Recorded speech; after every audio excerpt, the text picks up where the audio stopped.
Wel, bore da, croeso a cynnes i chi i roedfa bore yma. Croeso arbennig, os chi'n ymweld â ni.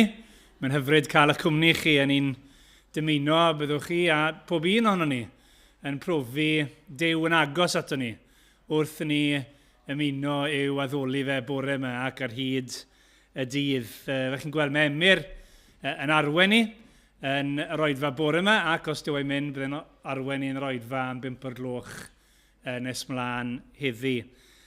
Peidiwch brysio bant ar y diwedd, mae'n y baned ar gael i ni i fwynhau cwmni a cymdeithas pellach gyda'n gilydd ac yna am 11:15 mae'n ysgol Sul i'r plant ac i'r oedolion hefyd.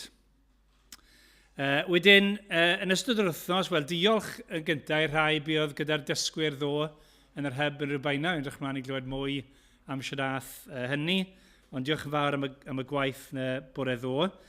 Yn ystod yr wythnos, mae y drefn tym bach yn wahanol. Felly, werth cofio bod y cwrdd gweddi, bod e ddim ar nos Fawrth yr wythnos yma, ond bod e ar nos Lun, nos Fori.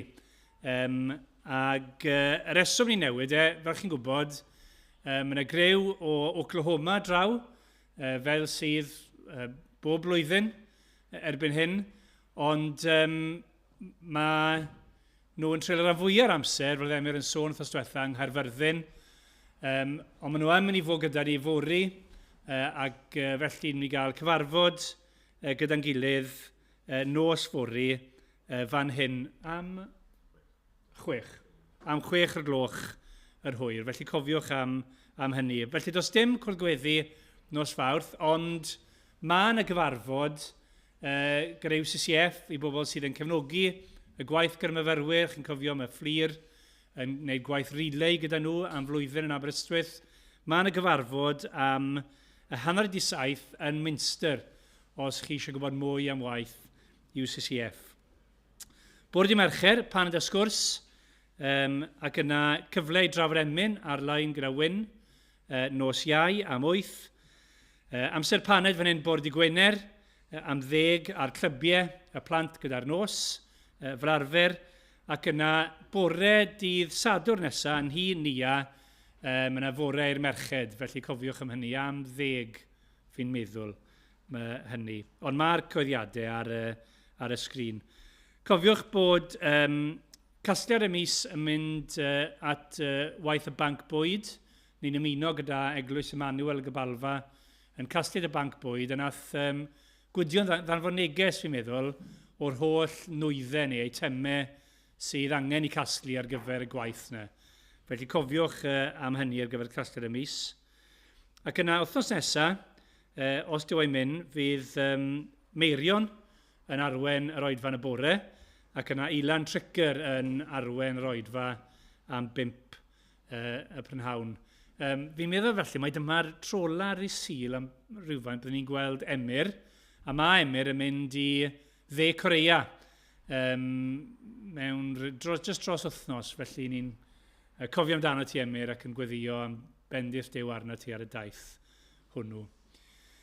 Dyna'r coeddiadau, felly ni'n ei droi at yr arglwydd mewn gweddi.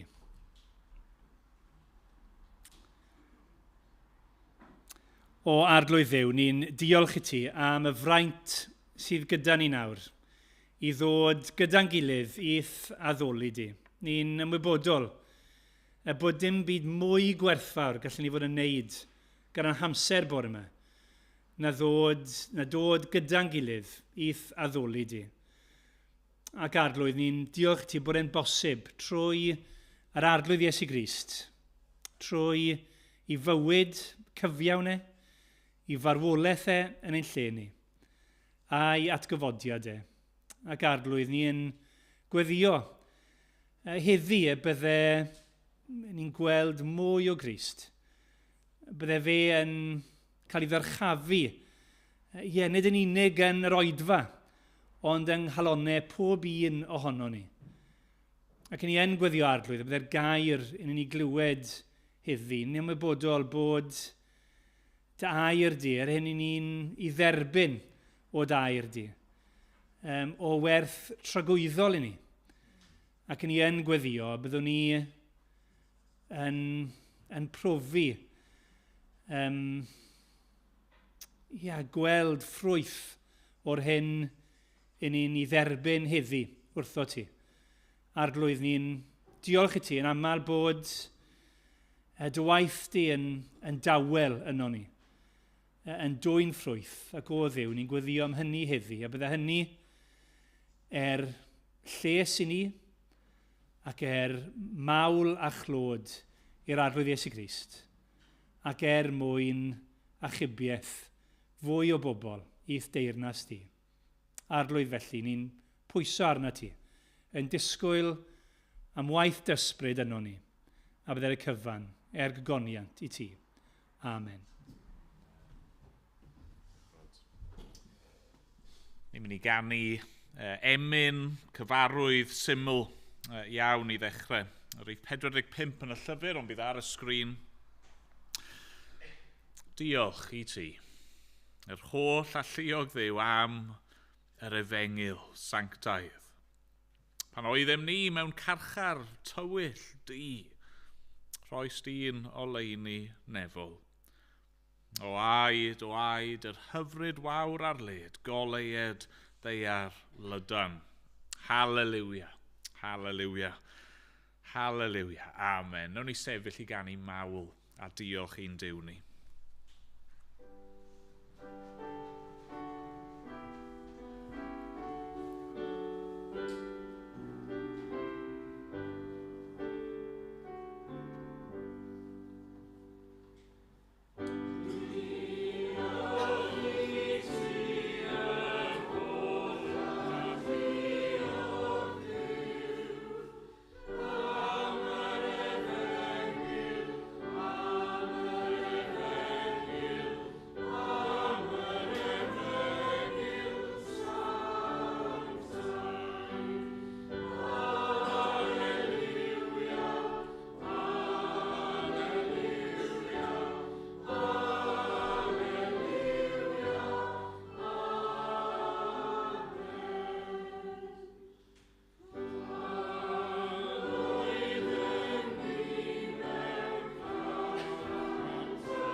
Am droi heddiw eto at yr efengyl yn ôl Marc. Ac i ni hynod 4. Ac yn mynd i edrych ar adnodau 26 i 34. A chi'n cofio, os chi wedi bod gyda ni, beth sydd dyn ni fan hyn yw adran o ddamhegion. Adran lle ni'n cael blas ar y ffordd roedd Iesu'n dysgu, y straeon oedd Iesu'n dweud mwyn dysgu gwersi ysbrydol i'w wrandawyr e.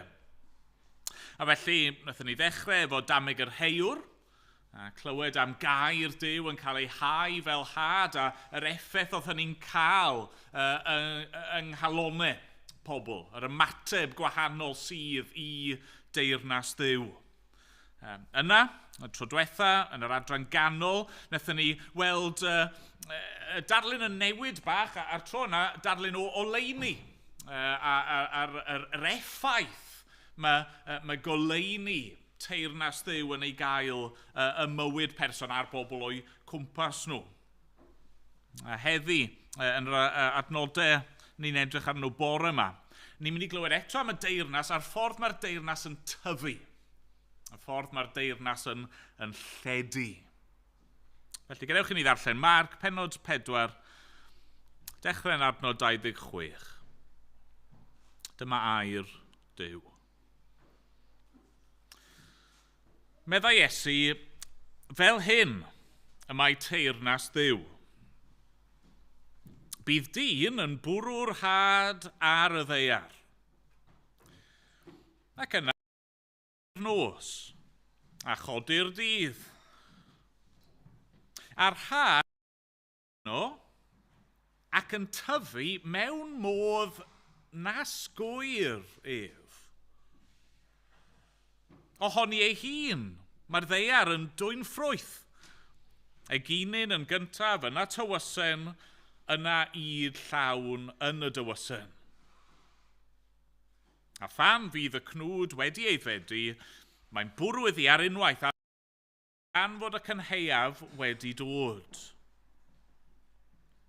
Meddai eto, pa fodd cyffelybwn deyrnas Dduw neu arbaddameg y cyflwynwn hi. Mae'n debyg i hedyn mwstard. Pan heir ef ar y ddaear, hwn yw'r lleiaf o'r holl hadau sydd ar y ddaear. Ond wedi ei hau, mae'n tyfu ac yn mynd yn fwy na'r holl lysiau ac yn dwyn canghennau mor fawr nes bod adar yr awyr yn gallu nythu dan ei gysgod.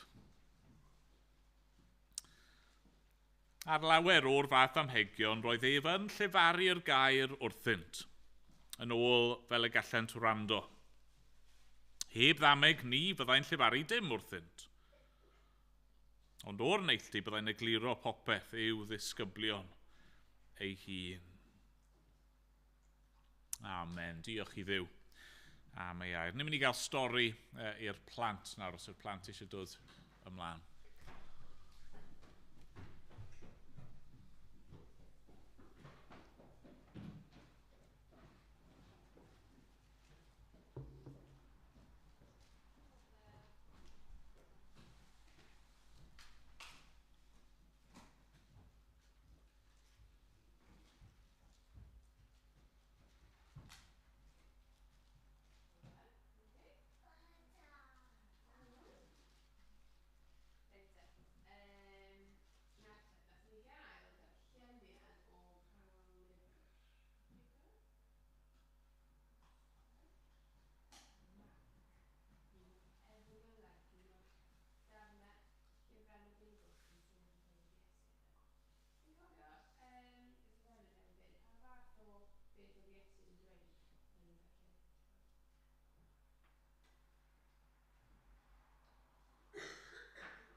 jyst yn neud yna. Ydy'r ffarmwr yn mynd mewn i'r pridd ac yn dechrau mynd o'r tweezers ac yn tynnu allan. So bod ni'n gweld o'n digwydd fan hyn gyfnod iawn, ni dal yn deall cweit sy'n mynd digwydd yna. Dyna sy'n mynd gwaith dim. Edrych o'n tiny o'n yna. Mae Iesu yn sôn am yr hedyn mwsod, yr hedyn lleia sy'n yna, ond mae hyd yn oed rein yn mynd i tyfu, a mae rai o hyn yn gallu tyfu mewn i coeden sy'n falle'n fwy na'r catw yna.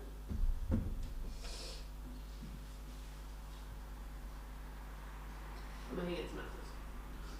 Ddim yn hedyn ysgol. Yn dod o gwneud yn yna. Diolch am rys.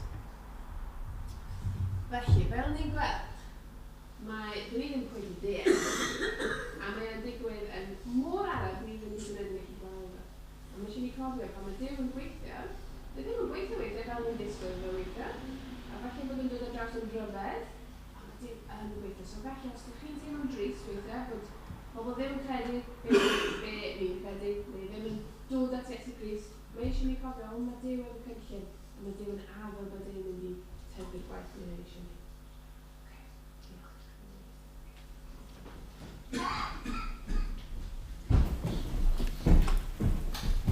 Diolch, Catrin. Ni'n mynd i ganu efo'n gilydd nawr, yn mynd i ganu am fawredd Duw. Y Duw yma sydd wedi creu ni a wedi creu yr hadau yma, yr planhigion yma, yr byd rhyfeddol yma ni'n byw ynddi. Pwy all fal y moroedd yn ei law? Pwy all gyfri pob un gronyn baw? Daw brenhinoedd crynant ger ei fron, creadigaeth Duw yn dathlu yn llon. Ac ymlaen, nhw'n ni sefyll i ganu mawl i'n Duw mawr ni.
Fe gawn ni weddion, o'n ni nesau at y Duw yma gyda'n gilydd.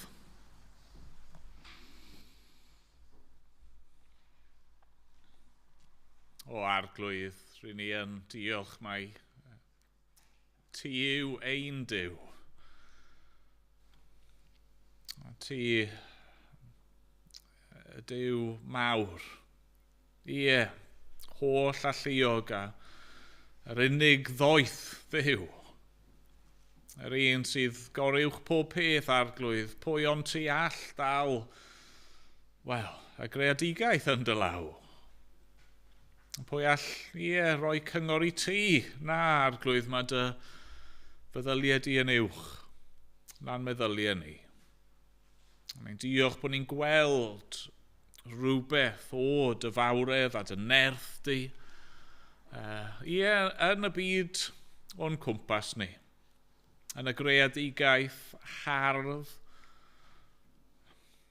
Arglwydd, yn hwere, byd natur ac yn y cwbl yn gweld rhywbeth o dy brydferthwch di a dy allu di.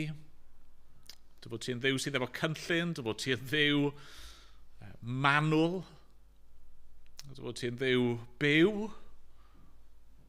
dy bod ti'n ddiw sydd yn gweithio mewn ffyrdd dirgel ar rhyfedd sydd tu hwnt i'n deall ni. A bod dim byd yn gallu dy rwystro di. Da, diolch i ti. Ni yn dyfolu di. Ac arglwydd i ni yn dyfolu di'n arbennig wrth ystyried be ni newydd gamu. Dy bod ti o Dduw wedi dod i'n plith ni. Fod Duw yma wedi dod i'r byd yma ym mherson yr arglwydd Iesu. Ac yn wir fod Duw wedi dod fel had i farw ac i gael ei gladdu mewn bydd. Ond yna, i dorri allan fel petai ar y trydydd dydd, i atgyfodi ac hynny mwyn rhoi bywyd. O arglwydd, diolch i ti. Diolch am dy gariad di. Hallelujah. Hallelujah.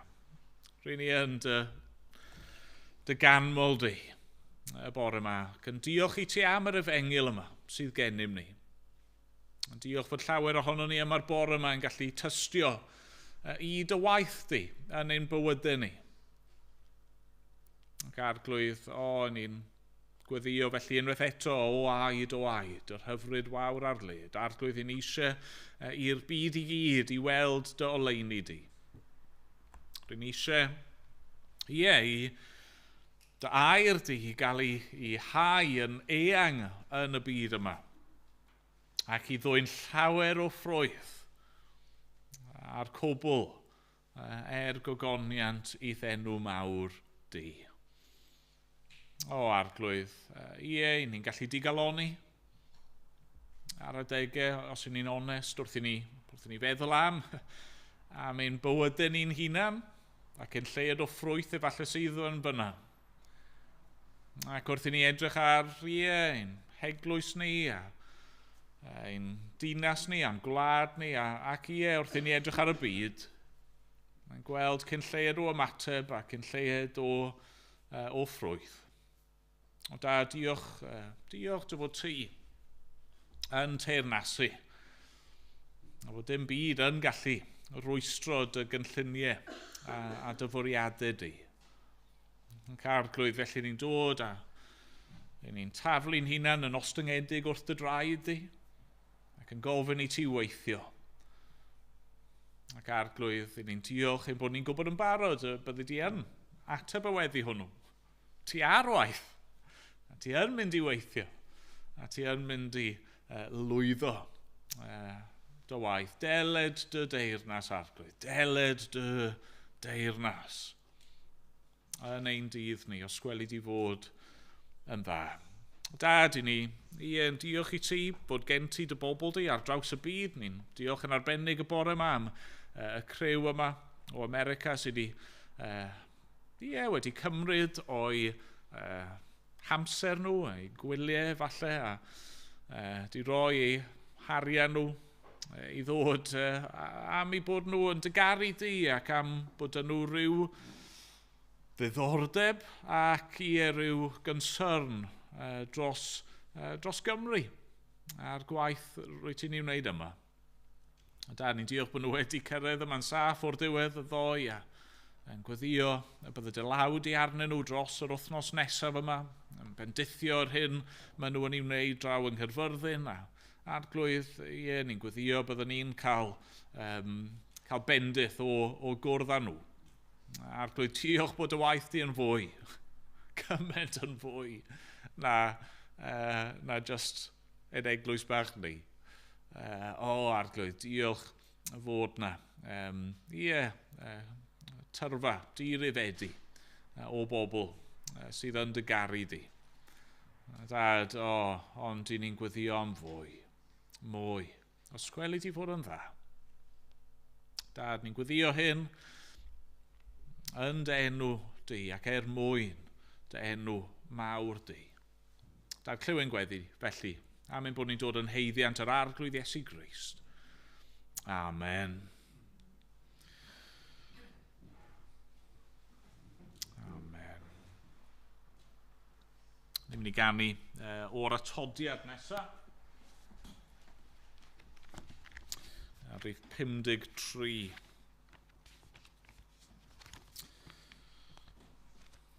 Sgrifen law yr ordeiniadau yn wrthwyneb oedd i ni. Hynny oedd cyfraith Duw yn ein condemnio ni, roedd yn bygwth a condemnio, ond tithau ddaeth i'w symud hi. Ac yn union fe'i dileuais trwy ei hoelio ar y groes. Mawl dy bobl sy'n datseinio'n ddibaid o oes i oes. Mae'r arglwydd Iesu wedi delio gyda'n pechod ni trwy farw yn ein lle ni. Diolch iddo. Nawn ni sefyll i ganu.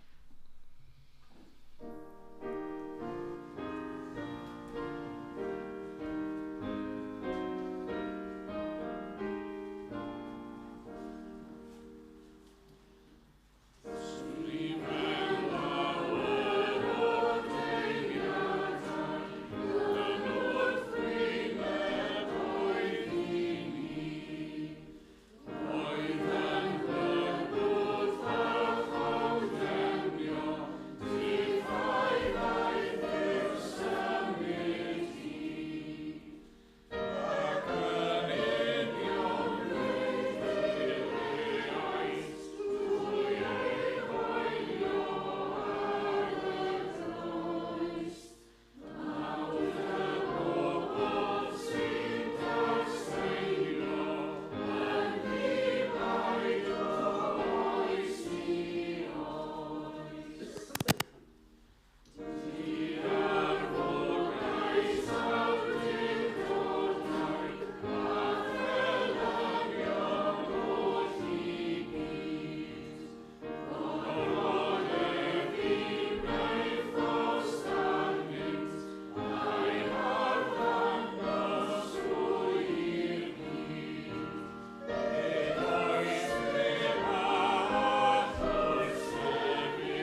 O trwch gyda fi at yr adran ddarllenon i Marc 4 ac adnodau 26 ymlaen i 34. Nawr un o'r themau mawr ni wedi gweld wrth weithio trwy Efengyl Marc yw teyrnas Dduw. Ni'n gweld reit yn y bennod gyntaf, mae'r arglwydd Iesu yn dod, fe yw mab Duw, a ni'n clywed fod teyrnas Dduw wedi dod yn agos. Hynny yw, mae fe, y brenin, wedi cyrraedd. Ac wrth i ni ddarllen ymlaen, ni'n cael rhyw flas o pa fath o deyrnas yw hon. Be mae teyrnas Dduw, teyrnas y brenin Iesu, siwr mae'n edrych. Ni wedi clywed a gweld yn dod, mae'r deyrnas yma'n rhywle lle mae yna orffwys. Mae'r deyrnas yma'n rhywle lle mae yna rhyddid.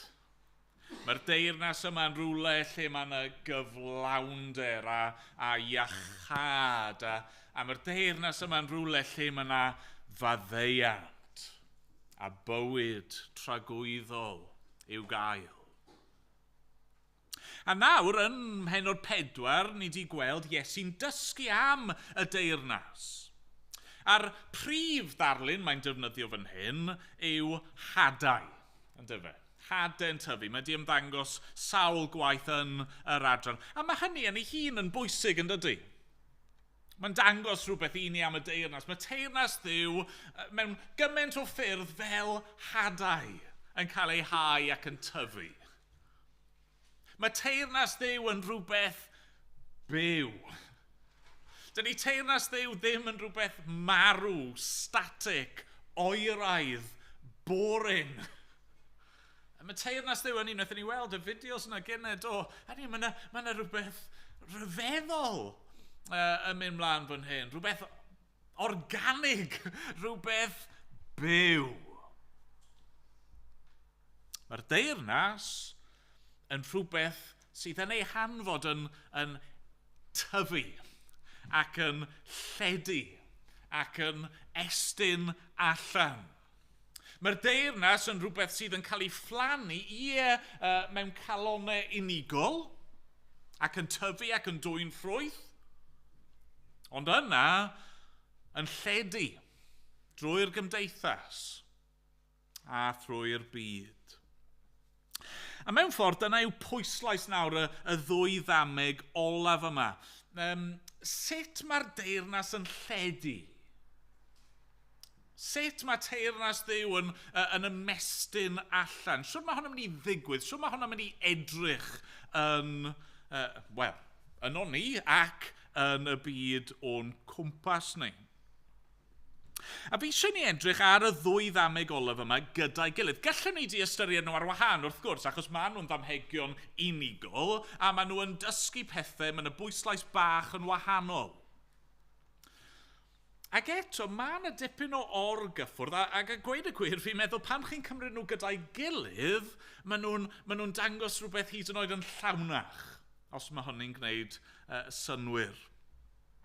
Felly, ni'n mynd i edrych ar y ddwy ddameg ochr yn ochr, a fi eisiau ni weld dau beth y bore yma am twf teyrnas Dduw. Ni'n mynd i weld gyntaf fod y tyfiant yma yn dyfiant dirgel. Ac yna, fod e'n dyfiant di-atal. Hynny yw, di-rwyster. Dim byd yn gallu stopio fe. Tyfiant dirgel a tyfiant di-atal. Nw'n ni ddechrau efo'r tyfiant dirgel yn gyntaf. Mae teyrnas Dduw, hynny yw gwaith Dduw yn y byd, ei deyrnasau yn y byd, mae'n tyfu ac yn lledu mewn ffordd sydd yn ddirgelwch i ni. Nawr, mae yna chydig o ddirgelwch yn y ddwy ddameg yn does. Mae yna hint ohono fe yn yr ail ddameg, demeg yr hedyn mwstard. Yn does, chi'n cael y syniad yna. Hynny yw, sut yn y byd mae'r hedyn bach yma yn gallu tyfu mor fawr? Na'r ddirgelwch fyna, dyfa. Hynny, mae wastad yn ddirgelwch bod hadau'n gallu tyfu o gwbl, ond fan hyn mae'r hedyn lleiaf holl ymysg y llysiau yn tyfu i fod y mwyaf llasiau. Sut yn y byd mae hynny'n gallu digwydd? Mae'n y ddirgelwch. Ond mae'r syniad hyd yn oed yn fwy canolog yn dydy yn y ddameg gyntaf, dameg yr had yn tyfu. Drychwch eto, adnod 26, fel hyn mae teyrnas Dduw. Bydd dyn yn bwrw'r had ar y ddeiar, ac yna yn cysgu'r nos a chodi'r dydd. A'r had yn egino ac yn tyfu mewn modd nas gwyr ef. Hynny yw mewn ffordd dyw e jyst ddim yn deall sut. Mae'n ddirgelwch, yn dydy? Hynny yw, mae yna rhywbeth, fi wedi gweud hyn o'r blaen, ond mae yna rhywbeth bron yn wirthiol am hadau yn tyfu yn does. Hynny yw, mae'r heiwr yn gwneud ei waith, mae'n hau'r had, ac yn neud ei orau wrth gwrs i sicrhau fod yr had yn anglanio ar dir da, ond does dim reolaeth wedyn gan yr ffarmwr, os e? Mae'n gorfod aros. Ni'n clywed fod e'n cysgu ac yn codi. Mae'n gorffwys. Sdim byd pellach mae'n gallu gwneud i effeithio'r canlyniad. Dim ond ymddiried. Dim ond aros. Dim ond disgwyl a gobeithio.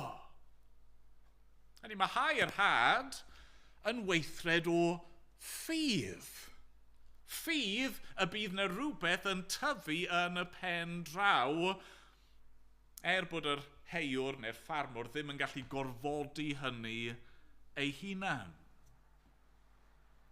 Nawr, wrth gwrs, mae hyn yn ddarlun o fyd natur, a mae hyn yn wir yn dydy heddi. Falle bod ni'n methu hyn yng Nghaerdydd, neu yn y ddinas. Ond o'n i'n ddiweddar yn pregethu yn y gogledd, o'n i'n siarad efo ffarmwr. A nes i ofyn iddo fe, hynny, sydd wythnos chi wedi cael? A gweud, o'n i'n ddiolchgar wythnos yma am tywydd da i gasglu'r cynheia. A mae'r cyfnod yma'r flwyddyn i ffermwyr yn gyfnod o ddiolchgarwch. Diolchgarwch, pam? Pam? Wel, achos, bod nhw wedi gwneud eu gwaith nhw, a maen nhw'n gweithio'n arbennig o galed, diolchgarwch. Ar ôl yr aros, a'r disgwyl, mae Duw wedi darparu. A mae yna rhywbeth wedi tyfu. A be mae Iesu'n dweud fan hyn yw mae'r un peth yn wir yn ysbrydol. Mae teyrnas Dduw yn gweithio yn yr un ffordd. Mae yna ddirgelwch yn hyn. Mae dyn yn bwrw'r had ar y ddeir. Mae'r had yn cael ei hau. Mae pregethwr a Christnogion yn rannu'r gair, yn dweud wrth pobl yr newyddion rhyfeddol yma sy'n gennym ni, yr efengyl gwych yma sy'n gennym ni. Mae Christnogion yn dweud wrth eraill am Iesu, mab Duw. Ac yn dweud am yr ffordd rhyfeddol nath e fyw ei fywyd e. Ac yn dweud am yr gwirthiau rhyfeddol gwnaeth e. Yn dweud am pwy yw e a be mae di'n wneud yn dweud am ei fywyd. Perffaith. Ac yn dweud y reswm pam oedd y dyn yma wedi dod o gwbl i'r byd yma oedd mwyn marw. Marw yn ein lle ni. Roi ei fywyd yn aberth a cymryd cosb ein pechod ni arno fe ei hun ein mwyn ni, mwyn di, mwyn dy achub di. Ac yna, ar ôl gorwedd yn y bedd am drydiad yma fe'n atgyfodi, a mae'n fyw yn nawr, a mae di esgyn i'r nef, a mae yn y nefoedd yn paratoi lle ar gyfer ei bobl, cartre tragwyddol i'r rhai sy'n credu ynddo fe. Mae'r had yn cael ei hau, right? A beth sy'n digwydd wedyn? Wel, mae'n ddirgelwch yn does. Achos weithiau mae'n ymateb. A weithiau dos na ddim. A weithiau mae'r ymateb yn dod yn gyflym iawn. A weithiau mae yna bobl sydd yn clywed y gair am ddegawdau cyn dod i gredu. Nawr, sio dyn ni'n esbonio hyn, beth sy'n gwneud y gwahaniaeth? Wel, ni wedi gweld yn dod am y gyrheiwr, mae yna gyfrifoldeb ar y grandawyr. Mae yna gyfrifoldeb arno ni i ymateb ac i wrando ac i fod â chlustiau i glywed beth sy'n cael ei ddweud. Mae hynny'n wir, ond mae'r Beibl hefyd yn glir, mae gwaith Duw yw achub. Mae yna rhywbeth i ni yn galw yn sofraniaeth Duw. Teyrnas Duw yw a fe yw y brenin. A mae'r Duw yma yn gorfod gweithio. A mae'n gweithio mewn ffyrdd dirgel.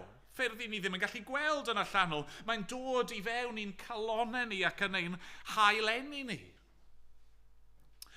Ac wrth i'r gair gael ei gyhoeddi, i ni'n clywed nid jyst llais y pregethwr neu llais y Cristion, i ni'n ffrind gyda nhw yn siarad â ni, ni'n clywed llais Duw. Yn galw ni ato fe ei hun. Ac wrth i ni ddarllen y Beibl, ni ddim jyst yn darllen e nawr ac yn gweld e fel llyfr arferol, ond mae'r ysbryd glân, yr ysbryd nath ysbrydoli y llyfr nawr yn agor ein llygad ni, yn goleuo ein deall ni. I weld, mae gair Duw yw hwn, mae Duw yn gweithio yn ein calon ni. A felly be ni'n gweld wrth i ni edrych ar hanes yr eglwys, a hanes y byd, ni'n gweld yn dyn ni cyfnodau lle mae yna rhyw fendith rhyfeddol. Gallwn ni weid cyfnodau o gynheuaf. Lle mae yna lot o ffrwyth, a lot o ymateb. A mae yna gyfnodau eraill lle mae yna rhyw sychder ysbrydol. Sdim byd lot yn digwydd. Sdim lot o ymateb i'r gair. Pam? Wel, achos mae'r hyn sy'n digwydd yn ddirgelwch. Duw ei hun sydd yn gwybod y cwbl. A bydd ddylsa hynny'n gwneud ni y bore yma'n hynod o ostyngedig. Mae'r tyfiant y deyrnas trwy waith y Cristion, y gwaith yr eglwys, mae'n ddirgelwch a dylsa hynny'n gwneud ni'n ostyngedig. Ni'n gallu gwneud ein gwaith ni. Mae Duw wedi rhoi cyfrifoldeb i ni. Ni fod i rannu'r efengyl. Ni ddim fod i gadw'r had fel petai ni ein hunan. Ni fod i fynd allan a dweud i gymaint o bobl a gallwn ni. A ni fod i ddefnyddio pob dull y gallwn ni i sicrhau fod yr had yn cael ei hau. Ond di ni ddim yn gallu achub. A diolch beth am hynny. Chi'n gallu dychmygu y pwysau bydd arno ni os mae fi oedd yn achub, neu chi oedd yn achub. Na, diolch beth. Diolch beth. Mae gennym ni gyfrifoldeb, ond gwaith Duw yw achub, a felly ni'n hollol ddibynnol arno fe. Mae Paul yn dweud mewn un man yn dydi bod di hau'r had, fod Apollos di bod wrthi yn dyfrio, ond Duw sydd yn rhoi'r tyfiant. Duw sydd yn dod ar ffrwydd. A felly mae eisiau ni weddio, ond oes? Gweddio bydd Duw yn rhoi nerth i ni a yn ein helpu ni i fod yn ffyddlon ac yn weithgar ac yn ddewr ac i rannu'r gair. Gweddio hefyd bydd e'n achub. Nawr te, ydy hynny yn agwedd defeatist? Roi lan bron o bod cyn dechrau. Wel, na fe, ni ddim yn gallu achub pobl, a gallwn ni fod yn hau'r had am flynyddoedd heb bod yna unrhyw sicrwydd o beth sy'n mynd i ddod, a felly oes pwynt boddran. Falle bod ni'n teimlo chydig bach o hynny os ni'n onest bore yma. Falle bod ni'n edrych ar ein bywyd ni, meddwl amdano ni fel eglwys efallai, a teimlo, wel, ni wedi bod yn gweithio ers blynyddoedd, a ddim yn gweld llawer o ffrwydd. A ddylsyn ni jyst roi'r gorau te, os mae dim ond Duw all achub. Ond na, peidiwch roi lan. Peidiwch roi lan. Chymwch chi'n meddwl am yr heiwr yn yr ddamau cyntaf yma. Mae'n bwrw'r had ac yna'n cysgu'r nos a chodi'r dydd, a falle o ddydd i ddydd am gyfnod hir sdim arwyddion i'w gweld. Dim tyfiant. Dim byd yn dod. Efe gwastraff amser oedd hwnna? Ond na, achos un dydd, mae yna newid yn does. Falle bod chi wedi cael y profiad yma wrth blannu yn eich gardd chi. Chi'n edrych, chi'n disgwyl, oh, come on, mae'n araf yn dod, ond yna mae yna rhywbeth yn ymddangos. Ac yn tyfu. Yr eginyn yn gyntaf, yna'r tywysen, yna ud llawn yn y dywysen. Mae yna ffrwyth yn mynd i ddod. A falle nawr ni ddim gweld e'n hunan. Chi'n clywed hanesion weithiau am genhadon yn mynd i rannu'r byd sy'n erioed i clywed yr efengil, a maen nhw'n rhoi degawdau o'i bywyd nhw ac yn marw yn y gwaith, yn ymdrechu a dim ymateb. Neu dim ymateb maen nhw'n gweld. Ond yna, yn y blynyddoedd sy'n dilyn, mae ysbryd Duw yn symud. A mae'n gynheuaf. Mae yna ddirgelwch fan hyn, ond gallwn ni fod yn sicr fod Duw yn mynd i gyflawni ei fwriadau. A mae Duw wedi addo fod ei deyrnas yn mynd i lleddu. A fan hyn felly ni'n dod i'r ail bwynt. Yr ail beth ni'n dysgu, sef fod tyfiant y deyrnas yn ddi-atal. Does dim modd ei stopio fe. Nawr eto, mae'r syniad yna'n ymddangos yn y ddwy ddameg. Ni wedi gweld yn bach. Cynta, mae'r dyn yma yn hau'r had, mae'n aros am sbel. Ac bod yna ddirgelwch yn y pen draw, be sy'n digwydd? Mae'r had yn egino ac yn tyfu mewn modd na sgoerif. Ac yna wrth gwrs ni'n cyrraedd y cynheuaf. Ond mae'r syniad yma yn fwy clir fyth yn yr ail ddameg yn dydy. Y dameg yr hedyn mwstard. Na i ddarllen eto, adnod 31. Mae teyrnas Dduw yn debyg i hedyn mwstard. Pan heir ef ar y ddaear, hwn yw'r lleiaf o'r holl hadau sydd ar y ddaear. Ond wedi ei hau, mae'n tyfu. Mae'n tyfu ac yn mynd yn fwy na'r holl lysiau ac yn dwy'n canghennau mor fawr nes bod adar yr awyr yn gallu nythu dan ei gysgod. Hedyn mwstard. Wedi gwneud y pwynt yn barod. Hedyn bach. Mae pob hedyn yn bach, mae hwn yn tiny. Mae'r pwyslais yn dyfa. Mae'n eitha pathetic o hedyn os chi eisiau meddwl amdano fe fel na pa obaith sydd i'r hedyn lleiaf yna. Wel, ar ôl iddo fe gael ei hau, mae'n tyfu. Mae yna rhyw sicrwydd yn does fan hyn, na'r pwyslais, mae yna rhywbeth di-atal, di-rwystyr. Sdim byd yn gallu stopio fe, mae'n mynd i dyfu a mae'n mynd i gyrraedd ei llawn dwf. Y darlun oedd yn dod i'r meddwl, falle bod rai o chi wedi gweld fideos o bobl, falle bod chi wedi gwneud eich hun, fideos o rywun yn cymryd Mentos, mint, ac yn rhoi mewn botel o Coca-Cola. Okay? Os chi ddim yn gwybod beth sy'n digwydd, na i esbonio rhag bod chi jyst yn mynd adra ac yn trial. Beth sy'n digwydd yw chi'n rhoi'r mento yn y botel o coc, a mae'n rhyw adwaith yn digwydd, a mae'r cwbl yn byblo lan mewn ffordd aruthrol, a mae'n rhyw fath o ffrwydro mas. Yeah? A mae'n drawiadol i weld.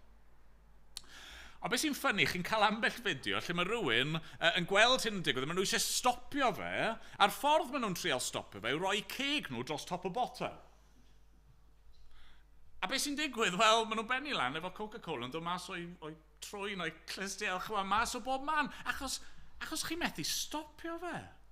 Chi ddim yn gallu stopio fe, mae'n mynd i ddod mas. Neu chi'n meddwl am, ni'n gweld yn dyn ni, yma yng Caerdydd. Mae'n lot o goed yng Caerdydd, ni'n ffodus yn dyn ni. Ond chi'n gweld weithiau'r pafin, yr concrete caled yna, beth sydd wedi digwydd iddo fe? Wedi cael ei symud gan nerth, y tyfiant.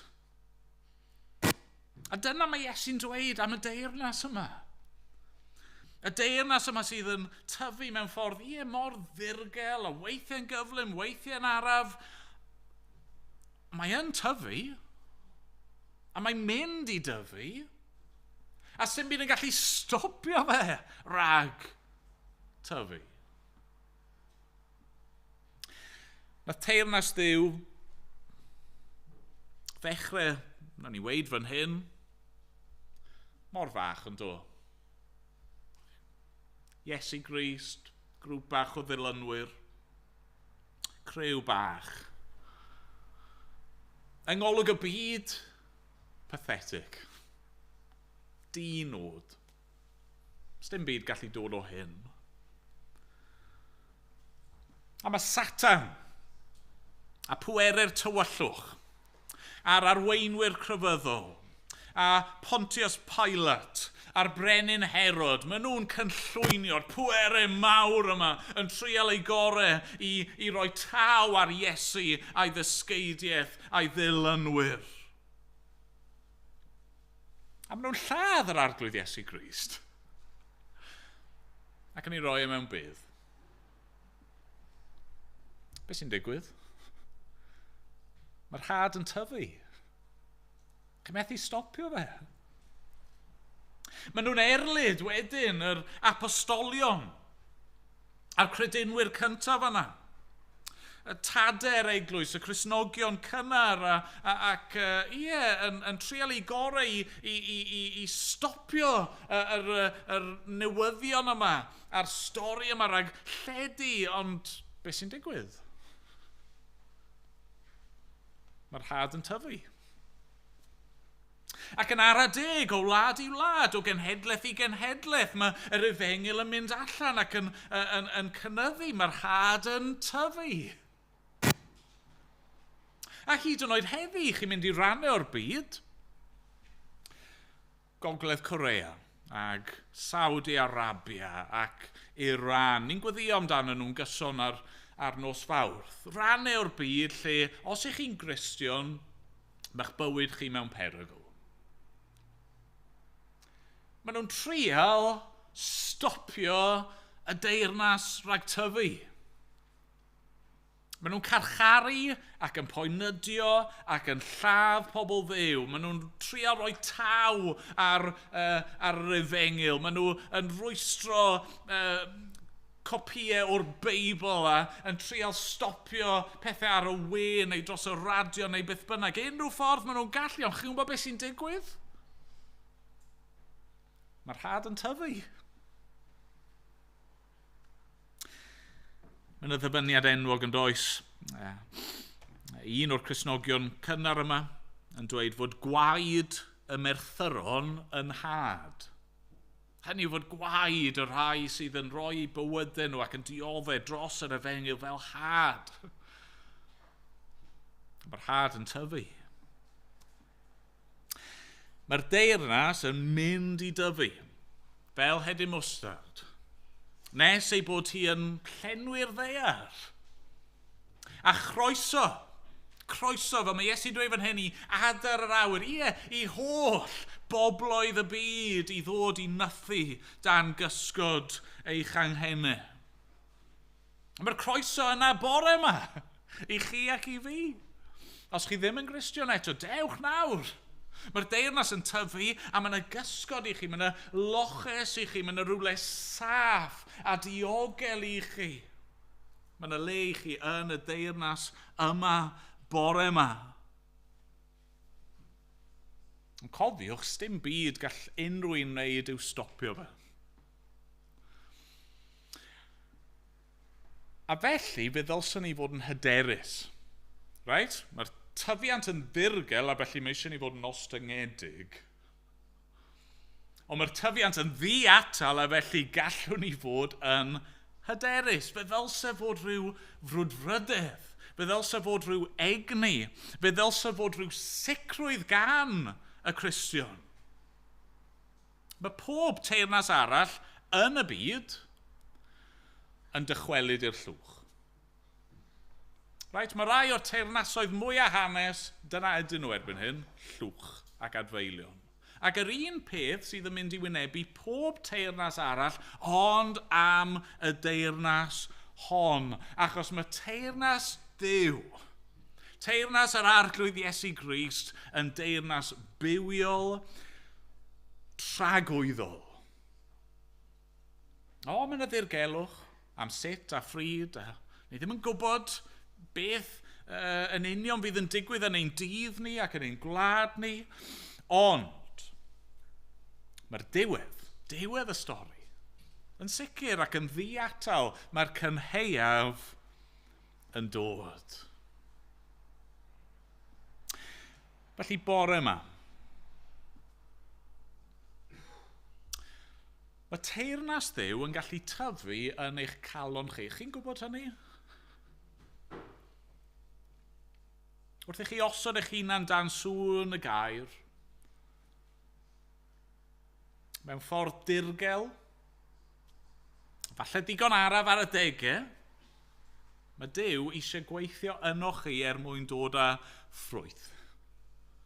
Mae'n wir ar lefel unigol. Falle mae hedyn mwstard o ffydd chi'n teimlo sy'n gennych chi, wel mae hwnna'n oce, meddai Iesu. Achos mae'r hedyn mwstard yna'n mynd i dyfu.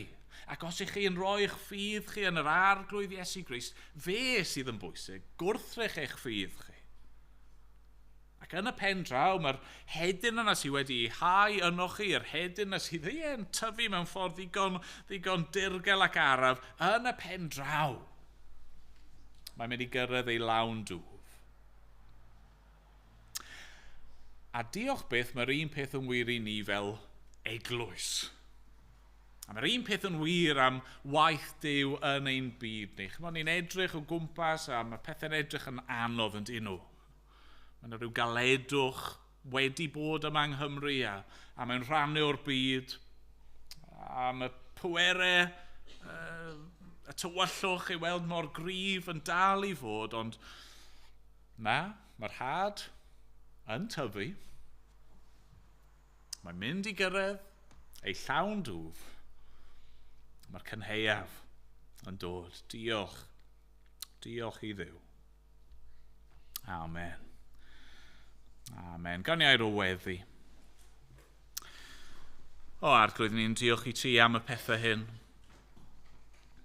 Ac yn gofyn yn y lle cyntaf bore yma, neu di roi ffydd i bob un ohono ni. Ie, bydde dy air di yn ffeindio tir da yn ein calonau ni. Ni'n gofyn i ti drigarhau wrthyn ni arglwydd ac i roi ffydd a bywyd i ni. Dad, ni'n gofyn, yn dy ras, yn neud i achosi'r had yna i dyfu. Ac yn ara deg i gyrraedd ei llawn dwf. A dwi'n llawer o ffrwyth gogoniant i'th enw di. A Dad, dyna yw ein gweddi ni hefyd am ein gwaith ni fel eglwys ac arglwydd gwaith dy holl bobl di yn y byd. Arglwydd, helpa ni i ddyfal barhau yn ffyddlon, i hau'r had, gan ymddiried yno ti a dibynnu'n llwyr arno ti. Ond arglwydd yn hyderus a dy fod ti yn mynd i gyflawni dy fwriadau di. A'r cwbl, gogoniant i'r arglwydd Iesu Grist. Amen. Amen. Ni'n mynd i ganu o'r llyfr yma. Rhif 526.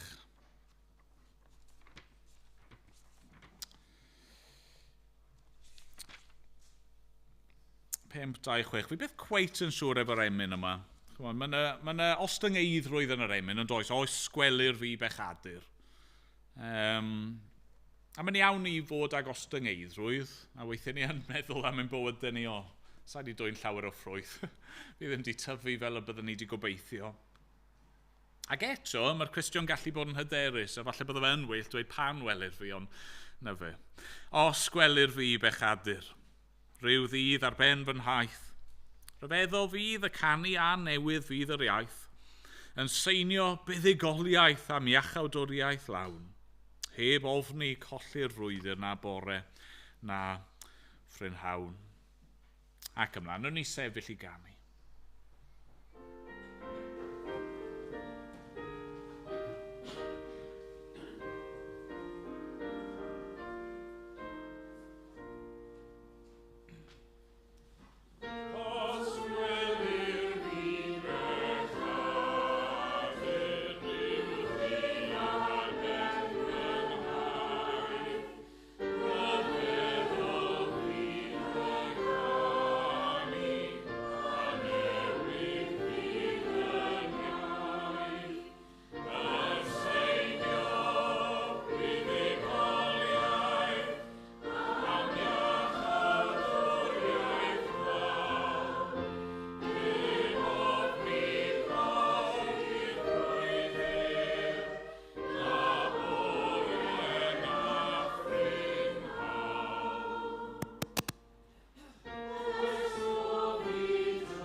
Ydy ras ein harglwydd Iesu Grist, a chariad Duw, a chymdeithas yr ysbryd glân, fod gyda ni oll o'r awr hon ac hyd byth.